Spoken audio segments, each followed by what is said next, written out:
Aktibong nakibahagi ang Police Regional Office Cordillera sa ika-38 na paggunita ng Mount Data Sipat na ginanap sa Mount Data Hotel, Bauco Mountain Province nito lamang ika-13 ng Setyembre taong kasalukuyan.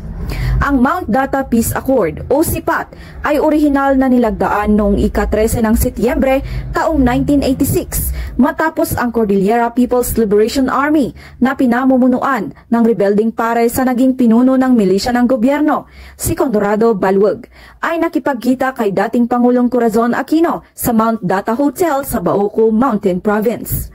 Ang kaganapan ay dinaluhan ni Police Brigadier General Rogelio Raymondo Jr., Deputy Regional Director for Administration ng Pro Cordillera, Police Colonel Sibley Dawige Jr., ang Provincial Director ng Mountain Province, Police Provincial Office, Police Colonel Byron Tigien, ang Chief ng Regional Community Affairs and Development Division, Police Colonel Ruel Tagal, ang Force Commander ng Regional Mobile Force Battalion 15 at iba pang mga pangunahing opisyal ng Pro Cordillera.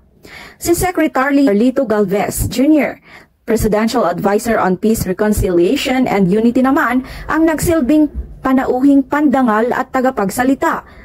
Naroon din ang Provincial Governor ng Mountain Province na si Honorable Bonifacio Lacwasan Jr., iba pang mga lokal na leader at opisyal at mga kilalang kinatawan mula sa pribadong sektor at mga grupo ng civil society. Pero nakikita natin dito sa Cordillera, after the accord, almost 4 decades, we remain peaceful. We want the Cordillera will remain peaceful until the next administration.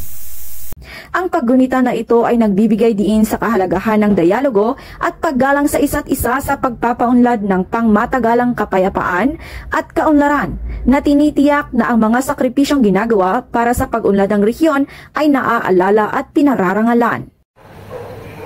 Mula dito sa rehiyon ng Cordillera, ako ang inyong PNN correspondent, Patrolwoman Jezebel Moyaw, alagad ng batas, tagataguyod ng Balitang Pulis.